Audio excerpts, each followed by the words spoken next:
Hola, buenas noches a todos, bienvenidos de nuevo a este pequeño rincón del cinéfilo y muchísimas gracias por escucharme. He recibido últimamente bastantes correos diciéndome que por favor, como hacen otros muchos críticos, ya no solo de YouTube, sino incluso en revistas o en otro tipo de publicaciones o en otras redes sociales, aunque yo pues prácticamente no sigo prácticamente ninguna, aparte de YouTube como plataforma, que hay muchos críticos que están elaborando pues últimamente sus listas de cuáles son las 10 mejores películas de la historia del cine. Y pues para mí, la verdad es que si os sois desde un punto de vista bastante sincero, es una labor un tanto desagradable. Un tanto desagradable porque yo considero que el séptimo arte, que yo creo que es el gran arte del siglo XX y hasta ahora, parte del siglo XXI, yo creo que de aquí al futuro no sé lo que nos deparará este arte, que yo creo que ya no se llama arte, porque ya sabéis que, bajo mi punto de vista, el cine está en una clara y como sigamos así, auténtica decadencia. Yo considero que el arte del cine, el séptimo arte, el llamado séptimo arte, pues nos ha dado muchísimas obras maestras pues, a lo largo de sus 130, ya casi 130, 135 años de historia. Es claramente el gran arte del siglo XX. Hay otros artes como la literatura, como la pintura, la escultura, la arquitectura, que son realmente mucho más importantes. Ya no solo desde un punto de vista lúdico, sino porque tienen muchísimo más años que prácticamente la historia ya no solo de la humanidad en sí, sino que el arte es algo muy subjetivo que prácticamente supera prácticamente lo que es los gustos, las aficiones, las maneras de cada uno de nosotros y se sitúa pues claramente como algo muy importante dentro de nuestras vidas desde un punto de vista cultural y de formación, de nuestra educación, de nuestras emociones y también de nuestros sentimientos. Y evidentemente el cine como arte pues no se libra de todos estos elementos de los que estoy nombrando. Pero dentro de lo que ha sido la historia del cine, que en comparación con otros artes es muy pequeñita, porque 130 años de historia no es nada comparado con lo que es la pintura o lo que es la arquitectura, si nos remontamos, imaginaos, pues a las épocas de las pirámides, a la época de las grandes construcciones faraónicas, lo que son las construcciones como por ejemplo las mesetas, uy, perdón, las pirámides de ya no solo de la meseta de Giza, sino también las de las civilizaciones mesoamericanas, es decir, como arte es algo pues que es prácticamente muy nuevo. Pero claro, son tantas las películas que se han hecho, tantas las miles y miles de películas, que además muchas de ellas están clasificadas como auténticas joyas, como auténticos clásicos, y muchas de ellas obras maestras, que yo desde el principio del canal os he ido recomendando, pues claro, es muy difícil elaborar bajo un punto de vista ya no solo objetivo o subjetivo una clasificación de cuáles son las mejores películas de la historia del cine. Para hacerle justicia a la historia del cine, pues tendríamos que elaborar pues, una lista de unas 200, por ejemplo. Es decir, para hacerle justicia a este arte. Porque claro, esto depende mucho pues, de los gustos de de cada persona y evidentemente desde su punto de vista o cómo esa persona perciba lo que esa persona llama arte en sí mismo. Yo voy a elaborar no una lista ni de 200, ni de 100, ni de 10, sino de 12 películas. ¿Por qué de 12? Pues porque me he querido un poquito, digamos, despegar de ese clasicismo de las cuáles son las 10 mejores, o las 15 mejores, o las 25 mejores. No, pues yo, digamos que me voy a despegar de ese grupo de 10 mejores y voy a poner las 12 mejores, para hacerle un poquito más justicia a lo que es la historia del cine. Pero claro, también escoger 12 obras maestras de un listado prácticamente interminable de absolutas joyas, como por ejemplo la que os comenté ayer mismamente, que es Cita en San Luis, que podría estar perfectamente en las 30 o en las 40 mejores, pues claro, se me hace muy difícil, se me hace pues una tarea titánica. Aunque yo ya tengo, bajo mis conceptos, pues elaborada pues un listado mental, por así decirlo, de cuáles son esas 12 mejores películas de la historia del cine. Os tengo que decir que en este listado no hay ninguna, por así decirlo, no está mi película favorita. ¿Por qué?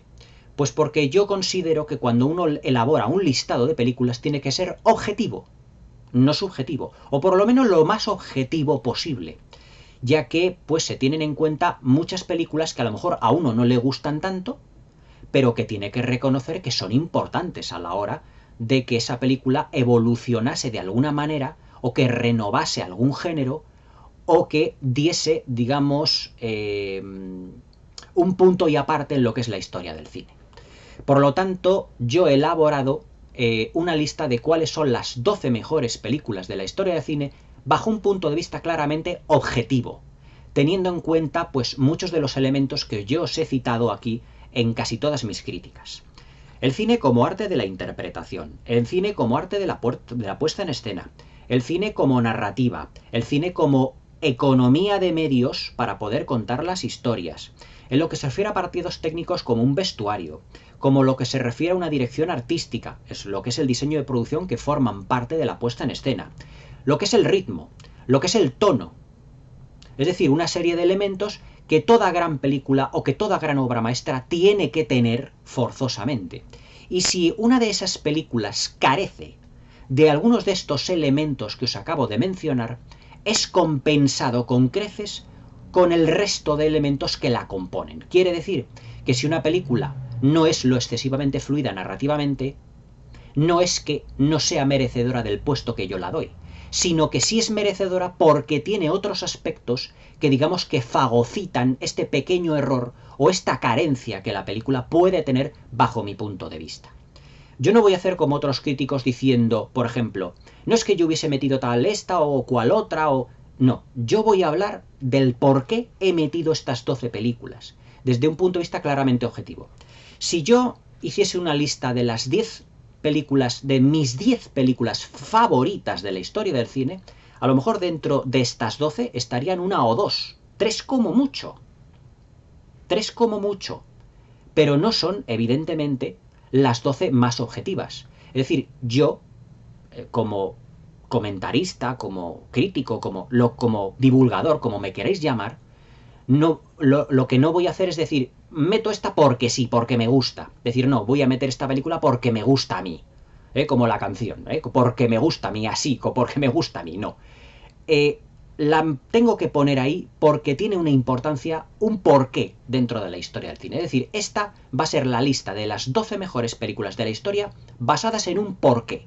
No basadas en gustos, no basadas en por qué no he metido a una y no la otra, y porque me he olvidado de un director y no el otro, y no. Esta va a ser una lista del porqué, es decir, la lista de las 12 mejores y además razonadas, diciendo las causas de por qué se han metido en esta lista. Y vamos a ir, sin más demora, a todas ellas y deciros el razonamiento de cada una de ellas. Como yo os digo, es una lista de las 12 mejores. Espero que no me tiréis muchos tomates. Espero que estéis más o menos en concordancia conmigo aproximadamente. Pero si me habéis seguido a lo largo de la vida del canal, que muchas de ellas he hecho especiales, sobre todo cuando llegaba a los 1000, 2000, 3000, 4000, 5000, 6000 suscriptores, más o menos os podéis hacer una idea de las que pueden ser.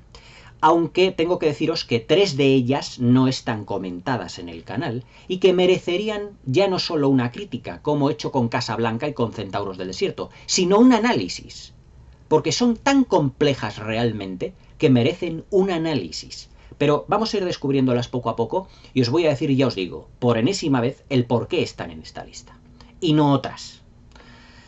Primeramente, en el puesto número 12, es una película que se puede decir que es la cumbre de uno de los movimientos cinematográficos más importantes, que es el expresionismo alemán. Es una película que ya se grabó prácticamente dado por muerto el cine mudo, realizada en 1929 y cuyo director es Friedrich Wilhelm Murnau. Es una película que tiene 2 tonos claramente diferenciados. Y es una película que yo he metido en esta lista, ¿por qué? Pues porque Murnau en esta película consigue, como director visual, extraordinariamente visual, lo que otros muchos directores no han conseguido. Era aquello que John Ford, Alfred Hitchcock, Howard Hawks o Cecil B. DeMille estuvieron buscando, incluso Ridley Scott desde un punto de vista contemporáneo, ha estado buscando durante tanto tiempo, pero ninguno de ellos ha conseguido. Lo ha conseguido. Pero que Friedrich Wilhelm Murnau en 1929 lo consiguió prácticamente de pleno. Una película de cine mudo en el que evidentemente todos son imágenes, no se había inventado el sonido.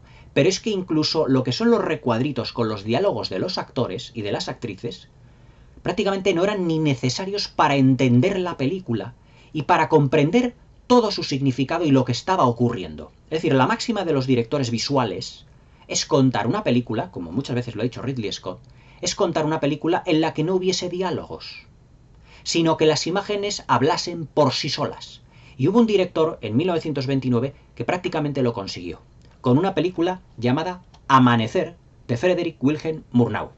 Esta película se llevó en 1929 el Oscar a la mejor película artística, porque en 1929 había dos clasificaciones para mejor película. Mejor película en general, a la que se le llevó Alas, aquella película producida y dirigida por Howard Hughes, que tenía como protagonista a Jean Harlow, que luego la pasaron a formato sonoro, si habéis visto El aviador de Scorsese, y mejor película artística, artística por sus valores artísticos. Y el valor artístico que tiene esta película son los dos tonos que tiene en esta película, que comienza siendo casi una pesadilla, de ahí que se diera mucho lo que se refiere al expresionismo alemán, pero que acaba siendo una historia de amor absolutamente conmovedora. Amanecer, de Frederick Wilhelm Murnau, podría estar perfectamente en la primera posición, pero claro, hay otras películas mucho más importantes que se han realizado a lo largo de la historia del cine. Pero es que Amanecer tiene en la interpretación de sus actores, en sus gestos ya nada exagerados, estamos ya hablando en lo que son ya la decadencia, el canto del cisne del cine mudo, en lo que es la interpretación y en lo que es la puesta en escena, claramente lúgubre, deudora del expresionismo alemán, pero claramente luminosa al final del film, que es un auténtico prodigio en lo que se refiere a narrativa visual. Es decir, Amanecer es la cumbre del expresionismo alemán. Ninguna película de Frederick Wilhelm Murnau, a la que yo considero que es su mejor film, aparte de films evidentemente como Nosferatu, o como Fausto, o como Tabú, o como todos los títulos que podráis pensar de este gran director, Amanecer es la mejor sin ningún género de dudas. Es la más laureada ya no solo por los historiadores y por los críticos, sino que echad un vistazo a Amanecer, prácticamente casi no leáis ni los diálogos, pequeños diálogos o injertos que tiene, y podéis daros cuenta de la magnificencia a la que llegó Murnau y a la perfección visual de todo lo que son las imágenes, ya no en calidad de fotografía, sino en lo que nos transmiten las imágenes de por sí. Amanecer es una auténtica joya de la historia del cine. Ya os digo, para mí es la número 12, pero podría estar perfectamente en la número 1, si otros títulos no hubiesen aparecido realmente. No os perdáis Amanecer porque esto es irrepetible. Es decir, una película en la que una historia de amor con tantos giros completamente inesperados es capaz de narrarse prácticamente sin diálogos, sin los recuadritos típicos del cine mudo. Una auténtica joya, una película única y una película para recordar durante toda la vida. Yo creo que ha sido la historia de amor en la que yo más veces he podido llorar sinceramente. Amanecer, de Frederick Wilhelm Murnau, la pongo en el número 12, pero yo os digo que podría estar en el número 1. En la número 11 tenemos una película que, como os he dicho antes, tiene, para mí objetivamente, un pequeño defecto.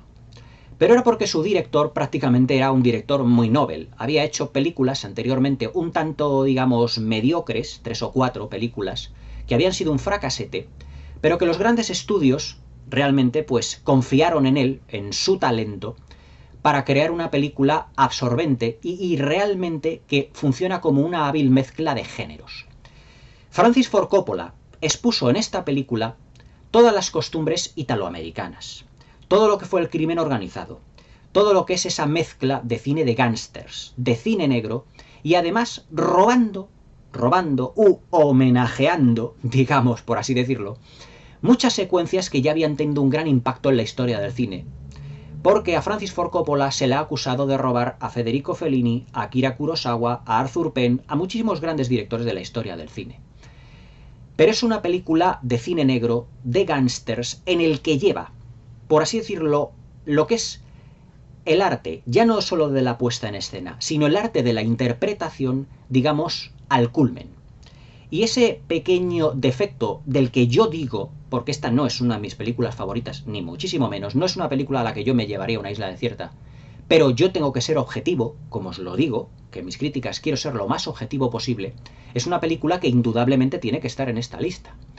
Por sus valores interpretativos, porque en esta película su protagonista, Marlon Brando, realiza una de las mejores interpretaciones masculinas de la historia. Y porque tiene un elenco de secundarios, Al Pacino, James Caan, Talia Shire, Diane Keaton, realmente encomiable. La banda sonora de Nino Rota y una puesta en escena que para casi un novato como era Francis Ford Coppola lo pulió. Un guión realmente impresionante, que lo que nos muestra además es la auténtica bajada a los infiernos de un personaje que tiene que estar al margen, según su padre, de lo que es, evidentemente, el mundo del AMPA y del crimen organizado y de los gángsters, pero que termina convirtiéndose en un auténtico demonio incluso peor que su propio padre. Evidentemente os estoy hablando de El Padrino, de Francis Ford Coppola, de 1972, ganadora del Oscar a la mejor película y al mejor guión para Francis Ford Coppola. Ya os digo que esta es una película que para mi gusto yo no me llevaría a una isla desierta, no está entre mis películas favoritas. Pero yo tengo que reconocer que esta película, en lo que se refiere, como ya os dije por ejemplo en mi crítica de La Dolce Vita, que para mí Federico Fellini no es ni muchísimo menos mi director, pero tengo que reconocer que La Dolce Vita es una película gigantesca e inabarcable. Lo mismo ocurre con El Padrino. El Padrino es una película que bajo mi punto de vista, más subjetivo, tiene algunos elementos o defectos en su narrativa que la hacen un poco plomiza, pero eso sí, para mí ese pequeño defecto no tiene nada que ver dentro de un mar de virtudes, y esas virtudes son la fantástica puesta en escena que tiene en lo que se refiere a los años en los que se desarrolla, y sobre todo el grado de interpretación, ya no solo de Marlon Brando o de Al Pacino, sino de todo el gigantesco elenco de secundarios, pasando, ya os digo, por James Caan, por Diane Keaton, por Robert Duvall, por el mismo Al Pacino, por Talia Shire. Es decir, El Padrino es un fresco realmente increíble en lo que se refiere al cine de gángsters. Sus influencias evidentes son Scarface, el terror de Lampa de Howard Hawks. ¿Podría haber estado Scarface, el terror de Lampa de 1932, sustituyendo El Padrino? Sí, pero yo entiendo que El Padrino y también El Padrino 2 son una evolución lógica de Scarface, el terror de Lampa, aunque la película de Howard Hawks es más visual y menos descriptiva que El Padrino. Porque aquí El Padrino, en El Padrino 1, en El Padrino 2, Francis Ford Coppola lo que nos ofrece es un gigantesco fresco, ya no solo realmente de lo que es la familia, sino histórico, sino de lo que es la sociedad en la que están involucrados todos los personajes, exactamente igual que cuando os comenté El Irlandés de Martin Scorsese. Acordaos que os dije que El Irlandés de Scorsese puede ser exactamente o estar en la misma posición o en la misma situación que El Padrino de Coppola o que Érase una vez en América Sergio Leone. Pero evidentemente si yo tengo que escoger una de esas tres películas, por importancia histórica, tiene que ser evidentemente El Padrino. Y Marlon Brando es un actor que marca la diferencia. En cualquiera de las películas que nombremos de Marlon Brando. En Un tranvía llamado Deseo, en La ley del silencio, en Rebelión a bordo, en Sayonara, en 50.000, en todas las que nosotros pensemos. Incluso en Apocalypse Now, por supuesto. Pero claro, la importancia que tiene históricamente El Padrino, como película de gángsters, como mezcla de cine negro, como delictiva, como el AMPA, como el crimen organizado y con todos los contactos que tienen, políticos, sindicalistas, etcétera, etcétera, pues claro, esta es la obra catedralicia de lo que es el cine de gángsters. Pero que podría estar también en este lugar, pues perfectamente también El Irlandés, porque también es la cumbre o una de las cumbres de Martin Scorsese. Pero claro, al Irlandés, que es una película de 2019, hay que darle tiempo. Tiene que ser el tiempo realmente el que diga si El Irlandés realmente merece estar entre lo mejor de la historia del cine. Aunque para mí ya está entre lo mejor de su director. Pero hasta entonces, El Padrino ocupará esta posición de privilegio, como la mejor película de gángsters que se ha filmado junto con el Scarface de Howard Hawks de 1932, la cual seguramente os comentaré dentro de muy poco. En el número 11, El Padrino de Francis Ford Coppola. En el número 10 vamos a pasar o vamos a cambiar ahora de tercio en lo que se refiere a género también. Ya no solo de lo que se refiere a Amanecer, que era una historia de amor, El Padrino, una película de gángsters. Ahora vamos con una película de suspense. Vosotros sabéis que Alfred Hitchcock evidentemente es el maestro del suspense. Y ese suspense, esa tensión, toda ese conglomerado digamos, de grandes emociones y de grandes miedos y tentaciones que Alfred Hitchcock ha tenido a lo largo de su carrera, las expuso en lo que es para mí su película más personal. Bajo mi punto de vista, tengo que repetirme, no es mi película favorita de Alfred Hitchcock, pero tengo que reconocer que dado la sutilidad, el grado de elegancia, el grado de significados que tiene cada plano, porque sabéis que para mí Alfred Hitchcock es uno de los grandes directores visuales de la historia del cine, y cómo mezcla, digamos, lo que es banda sonora, sonido, interpretación, puesta en escena y una serie de valores para llevar, digamos, a un hombre hasta la locura, a pesar de sus miedos interiores, a sus lógicos miedos interiores, es una película modélica en todo ello. Y en el número 12, 11, 10 tengo Vértigo, lo que es hoy en día para la revista Sight and Sound la mejor película de la historia del cine. Para mí ya os digo que es, pues, una de las mejores, evidentemente. Bajo mis gustos personales, a mí me gusta mucho más Psicosis o Con la muerte en los talones, que podría haber estado también perfectamente en esta lista. Pero claro, es que Alfred Hitchcock puso una pasión en esta película y un buen hacer y una elegancia, sobre todo en lo que fue la parte técnica, en lo que es la parte visual, en lo que es el significado de la colorimetría, que ya os lo expliqué, además, porque esta película la tengo comentada, al igual que El Padrino, en el canal, que yo no puedo dejar de poner Vértigo de Entre los Muertos como una de las mejores películas de la historia del cine, sin lugar a dudas. Kim Novak representa, para Alfred Hitchcock, digamos, la obsesión.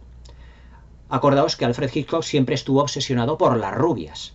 Pero es que el protagonista de esta película, James Stewart, se obsesiona tanto por esa rubia que cuando conoce a una mujer que se parece mucho, que en realidad es la misma, actriz y personaje, lo que pasa es que le han engañado si os acordáis de la trama, que su obsesión hace que el personaje que ha conocido, que se parece mucho a la que había conocido anteriormente, pero que aparentemente se había suicidado, que todo había sido un engaño, la hace que se vaya transformando en esa rubia. Es decir, esta película es un compendio ya no solo del suspense y del buen hacer cinematográfico de Hitchcock, sino de sus obsesiones personales, lo que le da un plus especial aparte del resto de su filmografía. Si la filmografía de Alfred Hitchcock está plagada de obras maestras, como lo que os he dicho más, Encadenados, Los pájaros, Sospecha, Extraños en un tren, La soga, El hombre que sabía demasiado, Vértigo es todo eso más un plus, que es la obsesión del director por encontrar un grado de suspense y un grado de obsesión en el personaje de James Stewart. Pero es que el personaje de James Stewart hace una interpretación absolutamente sobrecogedora también. Aparte de la de Kim Novak, que es completamente opuesta. Pero James Stewart se puede decir que en esta película realiza uno de sus puntos cumbre, uno de sus papeles cumbre en lo que se refiere a miradas, en lo que se refiere a gestos, en lo que se refiere a posturas, en lo que se refiere a actitudes. Es decir, Alfred Hitchcock le tuvo durante el rodaje en el punto de mira a James Stewart, porque James Stewart es en esta película el alter ego de Alfred Hitchcock. Es como si Hitchcock se transmutara en James Stewart y le hace poseedor de todas sus obsesiones, al igual que en las películas de Woody Allen, todos los personajes el masculinos y protagonistas de las películas de Woody Allen, en los que no lo interpreta, solo hace de director, Woody Allen lo que hace es traspasar sus obsesiones al personaje protagonista. Pues en esta película James Stewart es Alfred Hitchcock, pero evidentemente Alfred Hitchcock no podía protagonizar su propia película. Vértigo para mí es la obra maestra del suspense, de la obsesión y sobre todo de esa manía persecutoria por algo realmente obsesivo para él, que son las mujeres, que es las mujeres además de color rubio. Es decir, esta película digamos que es Alfred Hitchcock en estado puro, visual y narrativamente hablando. Una auténtica maravilla, como ya os comenté, además no hace mucho aquí en el canal. En el número 10, Vértigo de Alfred Hitchcock. En el número 9, una película pues que prácticamente la he comentado hace nada y que he dedicado un análisis profundo. Una película cuyos diálogos son los más recordados de la historia del cine y que en lo que se refiere a interpretación, a cine, basado en lo que es a interpretación, a creación de personajes, y la química entre ellos es el no va más. El no va más. La química que hay entre estos dos protagonistas, entre Humphrey Bogart e Ingrid Bergman, es absolutamente impresionante, absolutamente encomiable. Es decir, no ha habido una química entre dos actores, digamos, tan perfecta, tan llevadera, y esto sobre todo tan creíble, como la que tienen en Casablanca, Humphrey Bogart e Ingrid Bergman. Casablanca, para mí, pues prácticamente es el mito, como ya os dije en el análisis que hice hace pues muy poquito tiempo. Es decir, es un mito realmente impresionante en lo que se refiere no solo a puesta en escena. Ese ambiente tenso, también muy deudor del expresionismo alemán, esos diálogos tan punzantes, tan cortantes, pero esos personajes que son las dos caras de una misma moneda, que representan, digamos, la limpieza más pura, pero que también representan la corrupción, como el personaje de Claude Rains, pero que también tienen un pasado oculto que se va manifestando poco a poco, como es evidentemente el personaje de Rick y el personaje de Ilsa en Casablanca. La química y la interpretación, como puesta en escena, mejor dicho, como arte de interpretación, Casablanca prácticamente es uno de los cénits, una de las cumbres del cine de todos los tiempos. O sea, Casablanca es una película que nació, ya os digo, como una película del montón, y que, como os dije en la crítica, los astros parece que se alinearon, mejor dicho, para crear un auténtico prodigio de película en lo que a guiones, mejor dicho, lo que a guión, a diálogos, todo se refiere. Para mí Casablanca lo es absolutamente todo, desde un punto de vista narrativo, interpretativo, de puesta en escena, de guión, o sea, son 100 minutos que son oro puro, y en el que cada palabra, cada mirada, las miradas entre Ingrid Bergman y Humphrey Bogart desprenden fuego en esta película, se puede decir sin temor a equivocarse que es pues la leyenda hecha celuloide. O sea, no hay diálogos tan sumamente extraordinarios como los que tiene Casablanca. No a nivel de guión como elemento compacto, de esa ya hablaremos otra película que es incluso mejor que Casablanca. Pero los diálogos que tiene Casablanca, esos diálogos tan cortantes, tan punzantes, no los tiene ninguna otra película en la historia del cine. Y tanto Humphrey Bogart como Ingrid Bergman hacen los papeles de su vida. Interpretativamente hablando, no se podía dar más realmente a estos dos grandes colosos de la pantalla. Prácticamente, como ya os he dicho, en el número 9, Casablanca. Porque llevamos ya 12, 10, 12, 11, 10, 9. Para la número 8 vamos a volver al cine mudo, pero ya no en 1929, sino en 1916. Y vamos a hablar un poquito de superproducciones. Esta superproducción está dirigida por David Ward Griffith. David Ward Griffith fue, históricamente hablando, no os he hablado nunca de David Ward Griffith, pero de esta película os prometo una review muy intensa, porque es una película que además tiene una importancia capital dentro de lo que es la historia del cine. Esta película la he metido aquí por lo importante que es en lo que a narrativa se refiere. Es una película de 1916, es decir, tiene más de 100 años. Pero fue una película tan adelantada a su tiempo que el público ni la entendió. No os estoy hablando de una película en cuyos argumentos sea realmente todo muy enrevesado, no. Lo que pasa es que es una superproducción que en un principio iba a tener 8 horas de duración. Lo que pasa es que los productores le obligaron a Griffith a ir reduciéndola poco a poco. Pero que a mí me hubiese encantado ver ese metraje de 8 horas, que realmente hubiera sido capital. Y además que en esta película tenemos, por primera vez en la historia del cine, 4 líneas narrativas distintas. Cuando en 1907, 1910, 1912, 1900...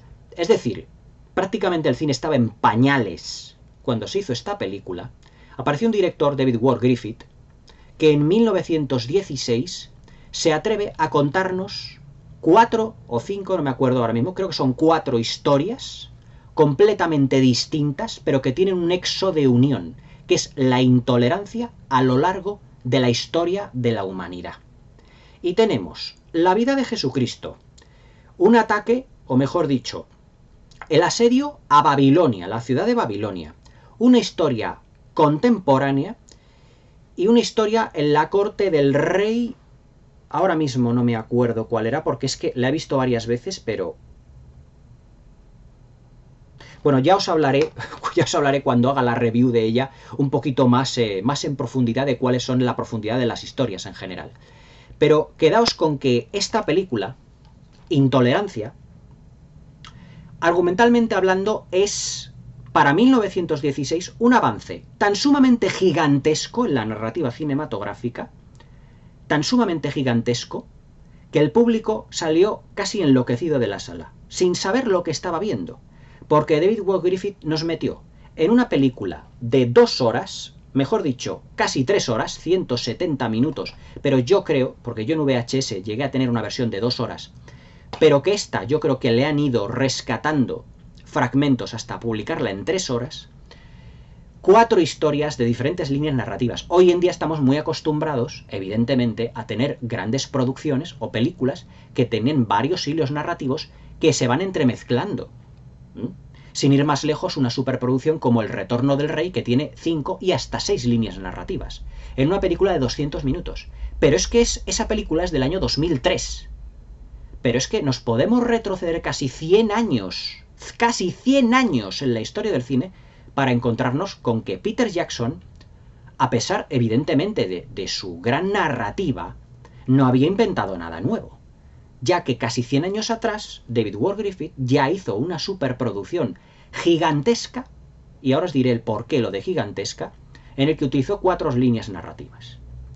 Y es una producción gigantesca porque es la película de los mayores decorados de la historia del cine. Fueron tan sumamente caros que la productora no pudo, terminado el rodaje, ni gastarse dinero en derribarlos, sino que poco a poco fueron prácticamente cayéndose por sí solos, porque no había dinero para ello. Se gastaron $2 millones de la época.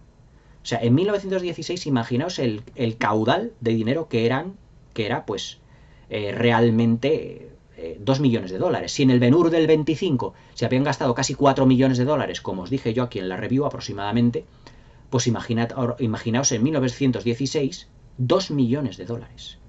El decorado más grande de la historia del cine es el decorado de Babilonia, que tiene 70 metros de altura y, ojo, una profundidad de casi 2 kilómetros. 2 kilómetros de profundidad de decorado. Todo lo que es la valla de Babilonia, el muro de la ciudad de Babilonia, la profundidad y todo ello son casi 2 kilómetros. No sé si lo podréis ver bien aquí, pero aquí en la cámara os lo dejo. Esto es el decorado de Babilonia. Estos de aquí son los extras. Fijaos la altura que tienen. Pero es que la profundidad que no se ve aquí, se ve mucho más en la película.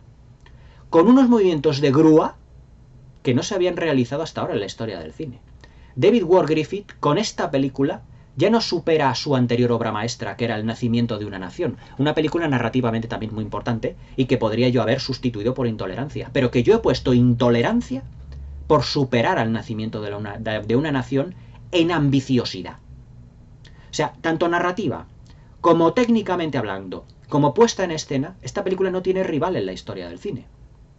Es decir, es elegante, es portentosa, es espectacular, y aunque sea una película de 1916, ya os digo que es un portento verla hoy en día. Esta película tenía que estar sí o sí, en este listado. Es más, he estado tentado de ponerla a la primera. Pero decir, no, mejor no, porque hay otras que yo creo que lo han superado en otros aspectos. Pero Intolerancia es sin duda una de esas películas que realmente tienen que interesar al público y al cinéfilo, porque la importancia que tuvo esta película es claramente pues la importancia que tuvo, por ejemplo, un film como Ciudadano Kane, sin ir más lejos.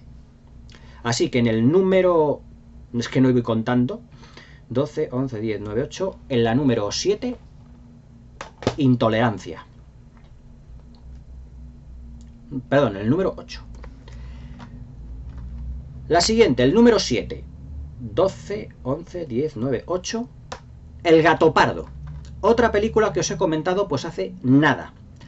El Gato Pardo para mí es ya no solo una película que destaca por sus valores estéticos o por sus valores narrativos o por sus valores interpretativos. ¿Por qué destaca realmente el gato pardo? ¿Y por qué he incluido yo el gato pardo en esta película? Porque esta película es la elegancia hecha celuloide. Una elegancia absolutamente incuestionable. Luchino Visconti es para mí, junto con Federico Fellini y junto con Max Ophuls, el director más elegante en lo que se refiere a puesta en escena.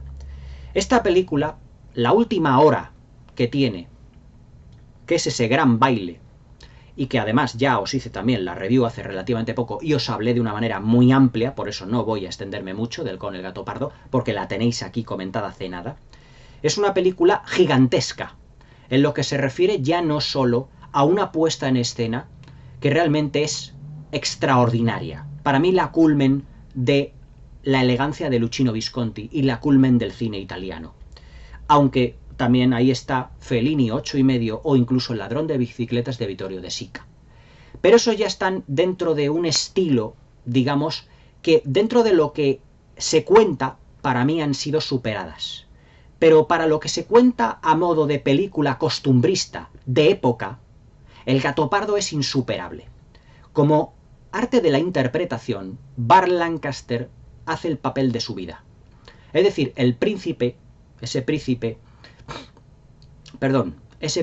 Fabrizio, cuya clase, cuyo estilo de vida está en clara decadencia tras la revolución de Garibaldi, cuando se mira en el cuadro y ve la decadencia, la muerte realmente de su casta, de su clase, es un momento ya para enmarcar en la historia del cine. El momento en el que baila con Claudia Cardinale, en el que es esa mezcla, simbolizan esa mezcla entre la antigua y la nueva burguesía, entre la antigua y la nueva aristocracia.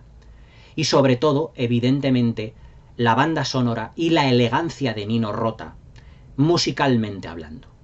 En lo que se refiere a interpretaciones, en lo que se refiere a puesta en escena, El gato pardo es, digamos, una película claramente casi insuperable en todos sus aspectos. Es decir, es una película que no tiene un error, no tiene un fallo, no tiene un plano gratuito, y todo hecho, y todo realizado y filmado, digamos, con unos movimientos de cámara que yo creo que ni Minelli ni Ophuls hubiesen conseguido en su momento.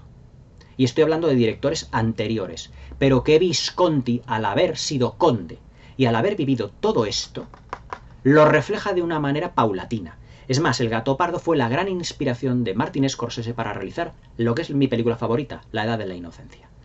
El gato pardo es lo más en lo que a películas costumbristas se refiere. Y para mí, evidentemente, cómo no iba a estar dentro de esta lista. Y ya que van quedando ya muy poquitas.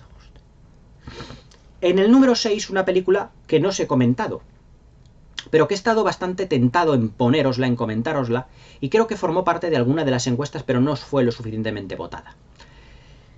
De su director, de William Wyler, tengo que decir que es el mejor director de actores del cine clásico. Fue un director que no se le considera realmente un autor, pero que tiene una filmografía absolutamente increíble. Ben-Hur, La heredera, El coleccionista, pero sobre todo, una película que yo os definiría como... ¿Os acordáis la secuencia en la que en el acorralado Rambo, al final de la película, cuando entra el coronel y le dice, por favor, John, para de hacer todo esto? Y John Rambo lo que hace es liarse a tirar todo en aquella, una especie, como diría yo, de tienda, en el que lo está tirando todo porque tiene una gran frustración de haber venido de la Segunda Guerra Mundial, de la guerra de Vietnam, y que todo el mundo le haya dado la espalda y que le hayan tratado como un auténtico animal, que, como él dice, es que no son capaces de contratarme ni en una gasolinera. ¿Os acordáis de cuando visteis esa película, del grado de congoja que os aportó esa película?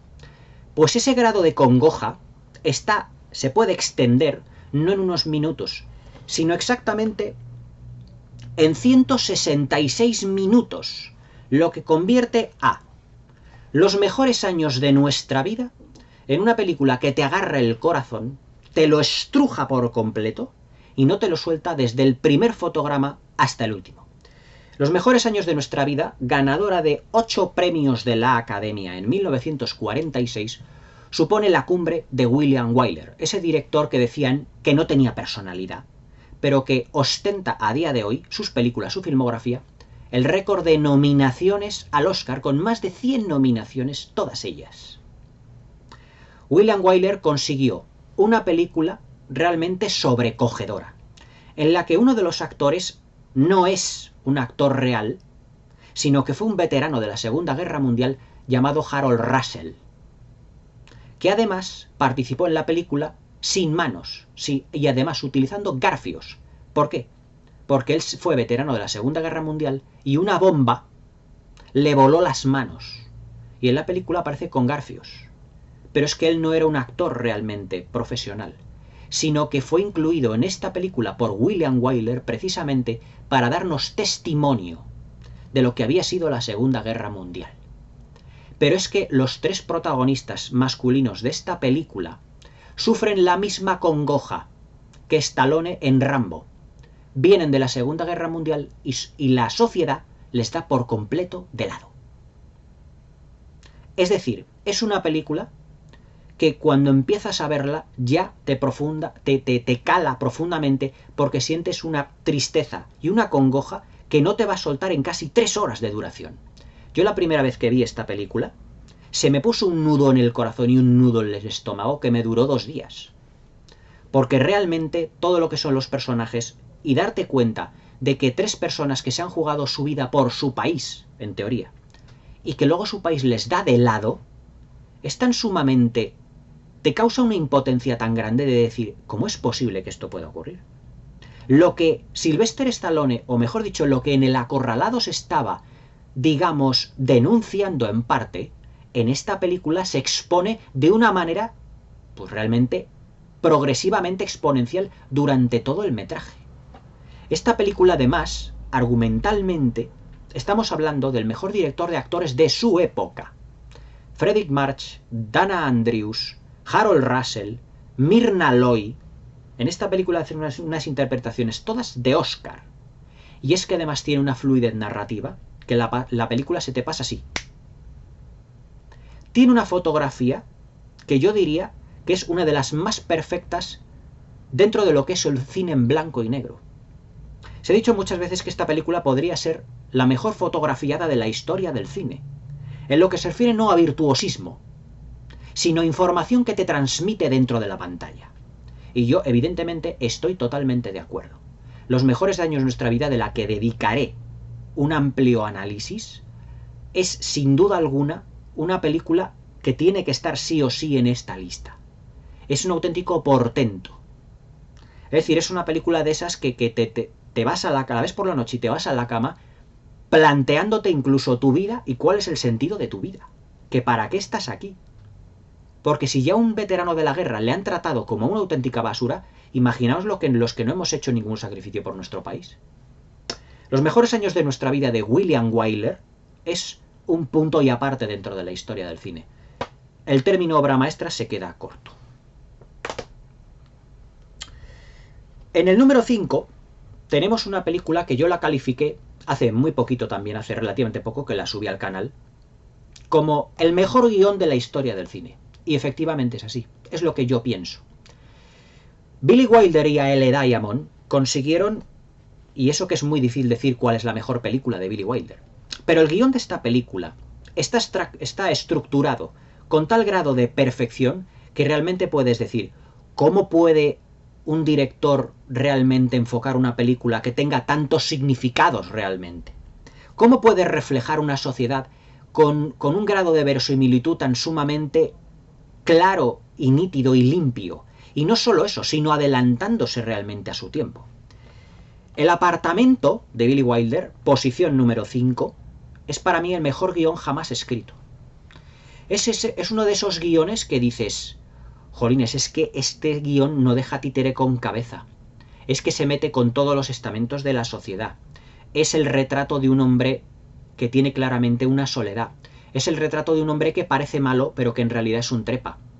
Es el retrato de una mujer que intenta conseguir también escalar en la vida, pero que por una serie de circunstancias no lo consigue. Es el retrato de dos grandes perdedores, pero cuyos diálogos están llenos ya no solo de dobles sentidos, sino de un profundo significado. Esta película está dentro de las 12 mejores de la historia del cine porque lo que escribieron Neil Diamond y Billy Wilder no tiene prácticamente pues cabida en la historia del cine, exceptuando, por ejemplo, Ciudadano Kane. Pero es que El apartamento es, digamos, la tragicomedia o la comedia trágica por excelencia de la historia del cine. Jack Lemmon se consolidó como el gran maestro de lo cómico también, pero también de lo trágico. Realmente ver El apartamento es un prodigio de principio a fin. La dirección de actores, la narrativa, pero sobre todo el guión tan inteligente, tan lleno de capas, infinitas introducciones, mejor dicho, significaciones que puede tener, la convierte en una película imprescindible. A esta muchos críticos se la salta meterla en sus listas de 10 mejores. Pero vamos, El apartamento es Boccati di Cardinali. Esto es insuperable a día de hoy. La número 4, y fijaos que vamos cambiando de géneros, porque también he querido hacer una gran selección de géneros. Y ahora nos vamos al género prácticamente, pues por excelencia de la historia del cine, el western.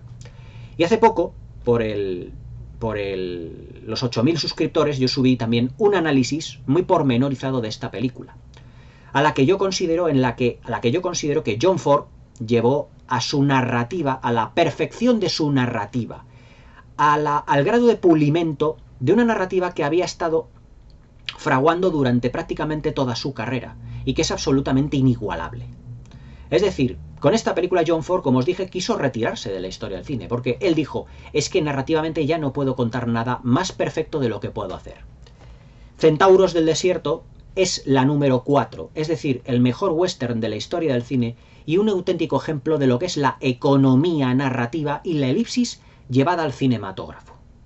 Es decir, esta película ya no solo en lo que a narrativa se refiere nos va acortando o nos va dando a entender muchos elementos o muchas historias dentro de una gran historia. La historia de Marta, de esa supuesta amante que está casada con el hermano de Ethan Edwards, en la que John Ford consigue narrarnos una historia en un solo plano, porque eso no lo ha conseguido nadie en la historia del cine, en un solo plano, como ya os dije en el especial que tenéis de Centauros del Desierto. John Wayne hace el prototipo 1001 veces imitado, pero nunca igualado, de ese lobo solitario que llega, hace una misión y se va, y que no sabemos absolutamente nada de él. ¿Cuántos personajes dentro del western han conseguido, y de otros géneros, han conseguido intentar plagiar a Ethan Edwards y no lo han conseguido?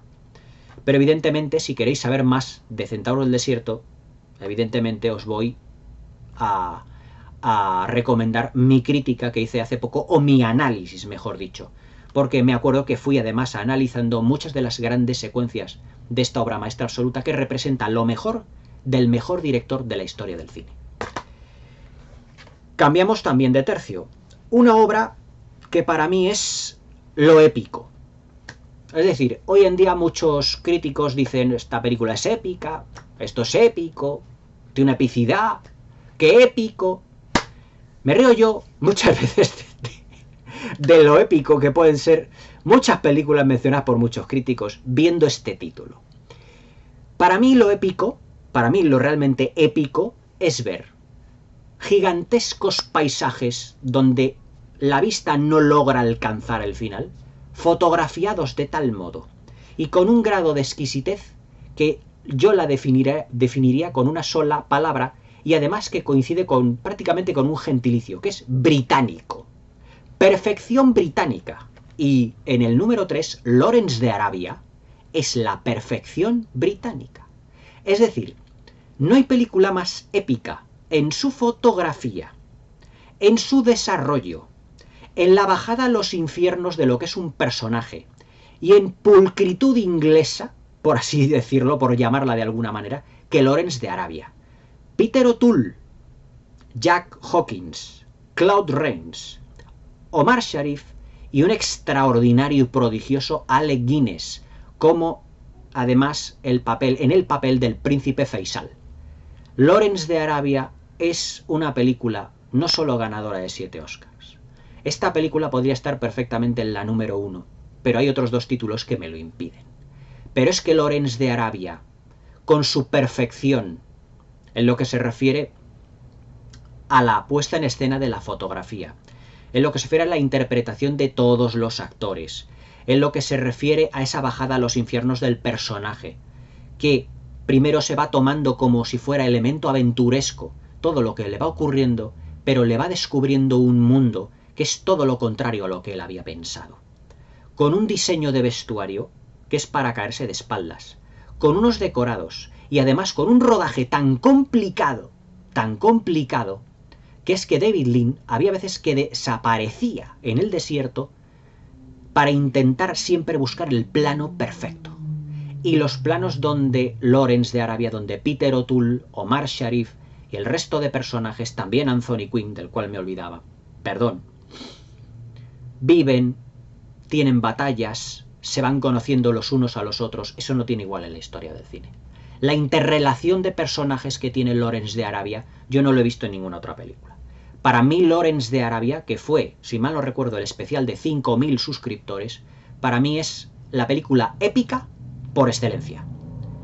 Ha habido muchas películas épicas en la historia del cine, pero a mí que no me hablen de epicidad si yo tengo en la mano esta película, porque esta película las barre, incluidas las trilogías del Señor de los Anillos, etcétera, etcétera, a las que yo me encanta y son grandísimas y épicas, pero es que Lawrence de Arabia es punto y aparte. Lawrence de Arabia es una película bélica, es una película biográfica, es una película de aventuras, es que lo tiene todo. No podemos buscar una película tan importante en lo que se refiere a lo que es la fotografía de exteriores, es decir, la puesta en escena de cara a los exteriores, como Lawrence de Arabia. Lawrence de Arabia es el número 3, pero yo os digo que podría ser la número 1 si no fuera por otros dos títulos que son superiores, aunque no excesivamente. En el número 2 tenemos pues la que es para muchos, evidentemente para muchos historiadores, la mejor película de la historia, que es nada más y nada menos que Ciudadano Kane. ¿Cómo no iba a estar en la lista Ciudadano Kane? Es otra de las películas, por ejemplo, que yo no incluiría dentro de mis películas favoritas, ni mucho menos. Es una película desde mi punto de vista fría, distante, pero el avance tecnológico, argumental, que tuvo un chaval de 24 años al escribir un guión, y no me habléis de Herman Mankiewicz porque eso es una trola. Además, eso es una falacia y totalmente fraudulento. En lo que se refiere a fotografía, en lo que se refiere a lo que son los juegos de luces, y en lo que se refiere a narrativa, porque esta película está enfocada casi como un semidocumental, fue la primera película en la que se describió a un personaje no descrito ante el espectador desde la misma mano del protagonista, sino descritos por personajes que vivieron con este personaje.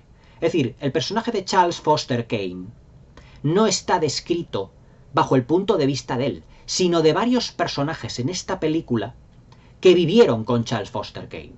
Por lo tanto, la grandeza del argumento de Ciudadano Kane es precisamente componer un gigantesco puzzle de muchas piezas de cómo era en realidad la personalidad y Charles Foster Kane.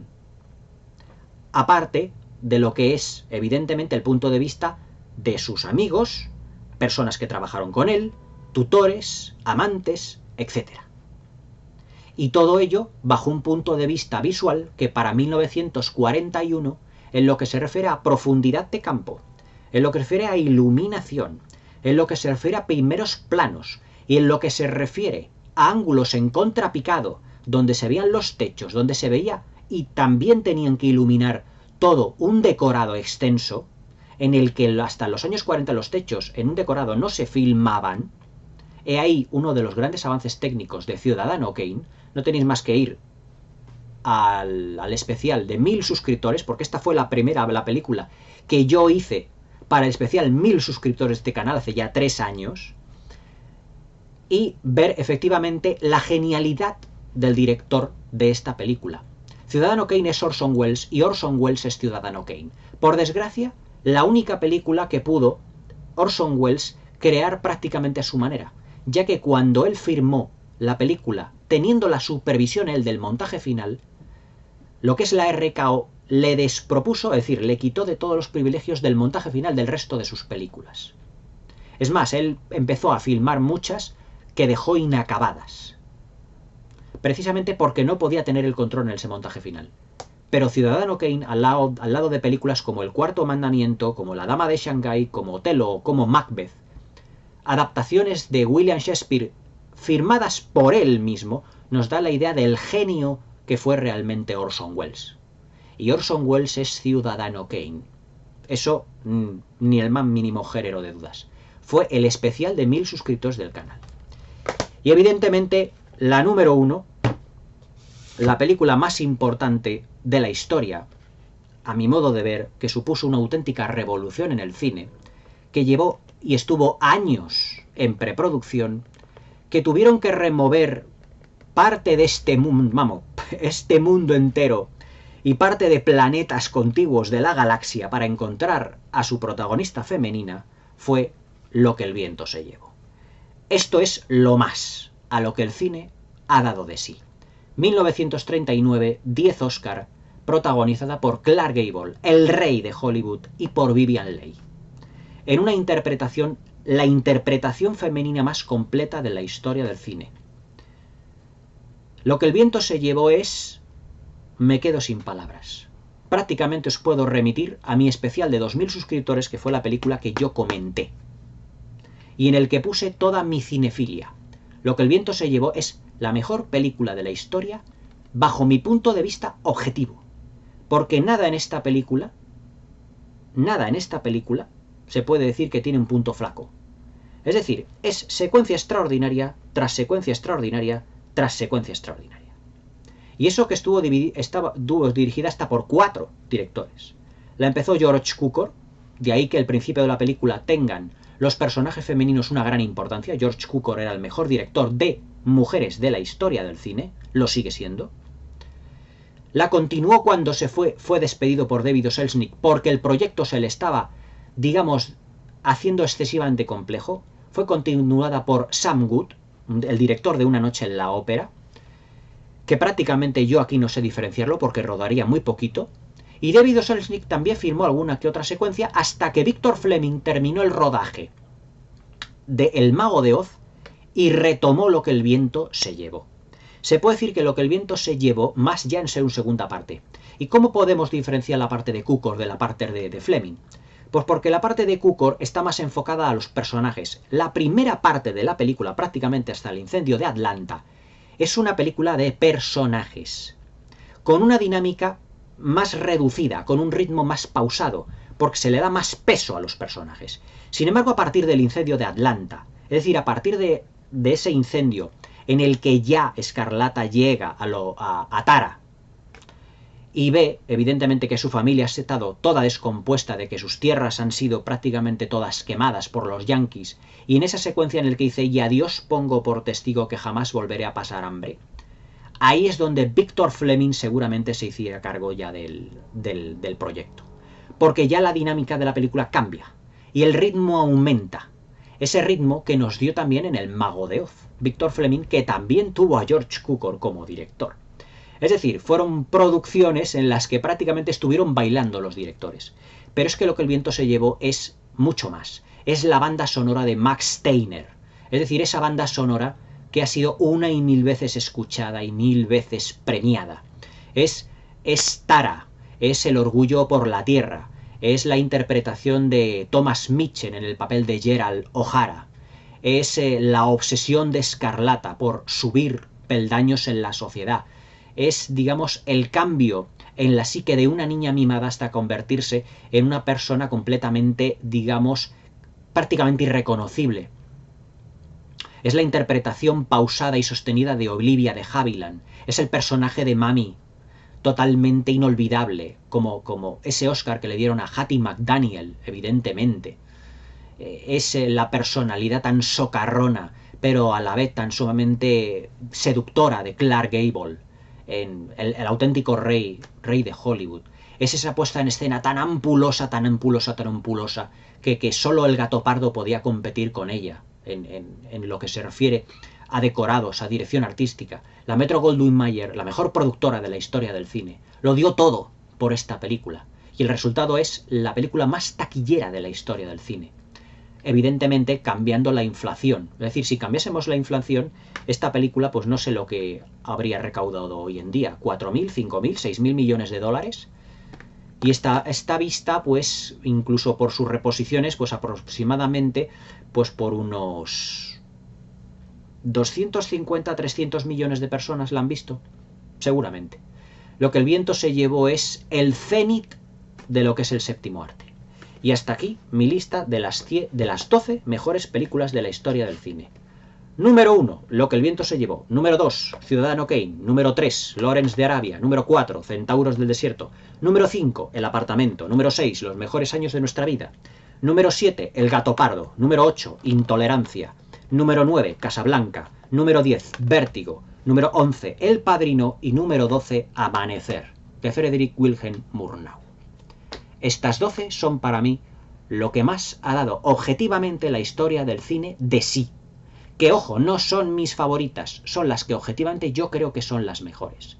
Evidentemente cada uno tendrá las suyas y son completamente respetables. Pero estas para mí son lo mejor de lo mejor. Tanto técnica, narrativamente, interpretativamente y todas las mentes que podáis imaginar. Para mí, la culmen de todo.